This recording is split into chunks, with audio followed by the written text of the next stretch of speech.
Life is filled with all kinds of surprises. Obviously, I think we all know in some way what it is to love and to lose love and to experience joys and experience sorrows. And we've had somewhat of a mixed bag over this past year. Our son that we had with us for 28 years and 4 days finally succumbed after a 17-month battle with cancer and passed away just this past year. Still fresh in our heart and our mind.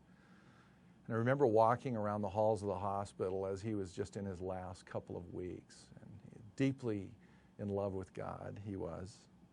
And deeply passionate about serving God and blessing people and helping them. He was a friend to many.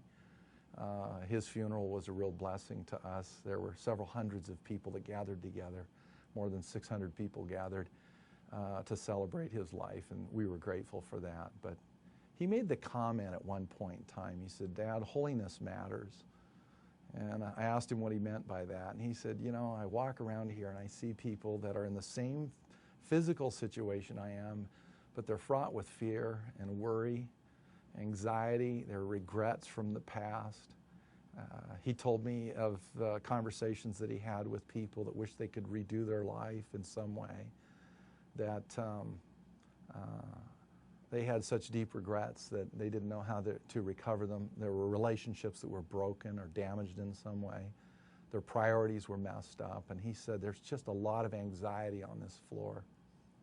And he said, "All I have in common with them is I have an illness.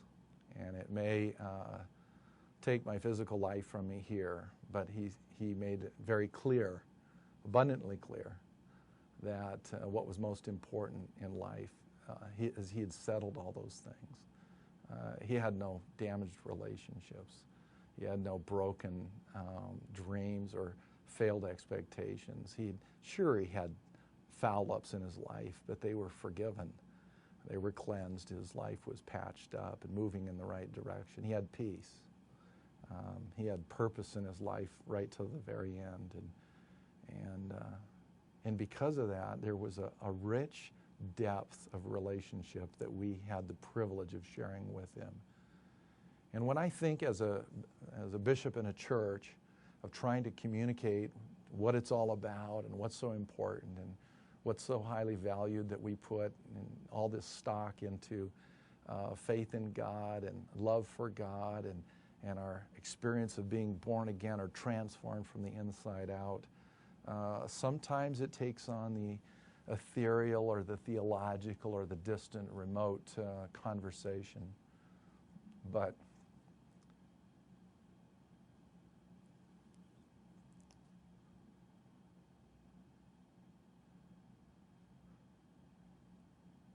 in a few short weeks, I was able to see it fleshed out in a powerful way, a real life, with somebody who knows God, who had the assurance of salvation, who knew where he was going, who knew what he was about, and had experienced such a depth of peace that none of the other stuff could rob that from him.